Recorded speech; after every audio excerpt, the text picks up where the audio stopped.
नमस्कार, रामकृष्ण हरी. तर आता आपण बघा, महत्त्वाचं म्हणजे असं आहे की शिक्षणासाठी वयाची मर्यादा नसते आणि किती ज्यांच्याकडून खरंच आदर्श काहीतरी घ्यावा असं ज्याचे काकांची भेट झाली आपल्याला या ठिकाणी. बघा काका महत्त्वाचं म्हणजे इंडियन रेल्वेमध्ये क्लास 1 अधिकारी होते, रिटायर झालेत आणि सहज बोलता बोलता विषय निघाला तर ते आता महत्त्वाचं म्हणजे LLB करत आहे. वयाची मर्यादा ह्या बघितल्या.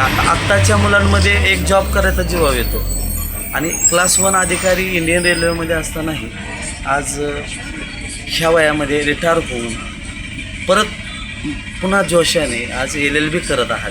खरंच हे काका म्हणजे मला इतर युवकांसाठी आदर्श वाटत आहे.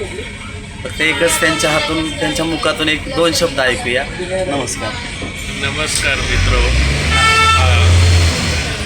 शिक्षणासाठी वयोमर्यादा नसली पाहिजे आणि ज्या इच्छा असतात त्या तुम्ही जर नोकरी किंवा कुठल्या व्यवसायात असताना पूर्ण नाही केल्या तर रिटायर झाल्यावर करू शकता आणि समाजासाठी रिलेव्हंट राहू शकता.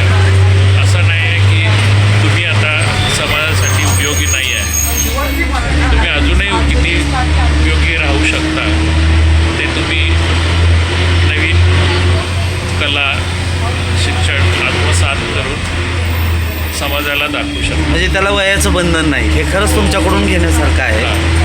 आणि जर आपले विचार चांगले असतील तर आपल्याला कोणताही व्यक्ती आपल्याजवळ येऊ शकतो. याचं उदाहरण म्हटलं तर आज माझं वय आणि काकांचं वय याच्यामध्ये बरीचशी तफावत आहे. परंतु आता सुशिक्षित म्हटलं की एकमेकाशी बोलणं हे चालत नाही. पण आपण ग्रामीण माणसं असतो ते एकमेकाशी ओळख काढल्याशिवाय राहत नाही. पण याचा ओळखीचा फायदा इतरांना कसा होतो याचा आदर्श उदाहरण जर घ्यायचं असेल तर आज आमच्या काकांची आणि माझी मार्गदर्शन पाहिजे असेल हां व्यवस्थापनेबद्दल हां किंवा रेल्वेचं त्याच्याबद्दल मी झालो आणि नंतर आता समाजासाठी काही कायदे उपयोगी कुठले आहेत त्याच्याबद्दल तर जरूर मला विचारू शकता. तुम्हाला कसं वाटलं आज आम्ही म्हणजे परमार्थिक क्षेत्रामध्ये काम करतो आणि परमार्थिक क्षेत्रामध्ये काम करत असताना तुम्हाला आज माझ्याबरोबर आलेला अनुभव कसा वाटला की म्हणजे मला दत्तात्रय महाराजांचा स्वभाव अतिशय आवडला. माझी इच्छा नसतानाही त्यांनी माझा हे काढलेलं आहे व्हिडिओ आणि ठीक आहे. त्याच्यामुळे जर काही कोणाला मदत होत असेल उपयोग होत असेल तर जरूर. धन्यवाद काका बरं का अमूल्य असा वेळ दिला. आणि महत्त्वाचं म्हणजे मी म्हणाल तसं एक प्रेमापोटी तुम्ही आपले विचार व्यक्त केले आणि तुम्ही युवकांना एक प्रेरक आहात.